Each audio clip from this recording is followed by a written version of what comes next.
انتاج سخي يابا. ولو حد خد الفكره دي مني يا منتجين، انا اتخيل ان بسنت شوقي هتنتج فيلم، هنسمي الفيلم ده اوكي وهنعمل بوستر بالاي اي في تحفه النجوم ده، تحفه ونستنى الفيلم لما ينزل بقى ان شاء الله. تحفه. يلا بينا. هيكون نوعه ايه؟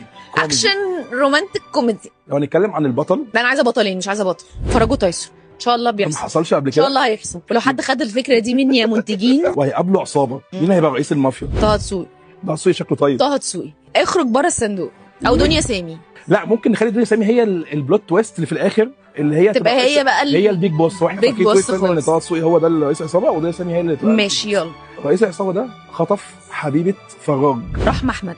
الاكس بتاعت تايسون، ظهرت فجاه عشان تقول لكم معلومات عن المافيا. امينه خليل طبعا، ما هو تايسون.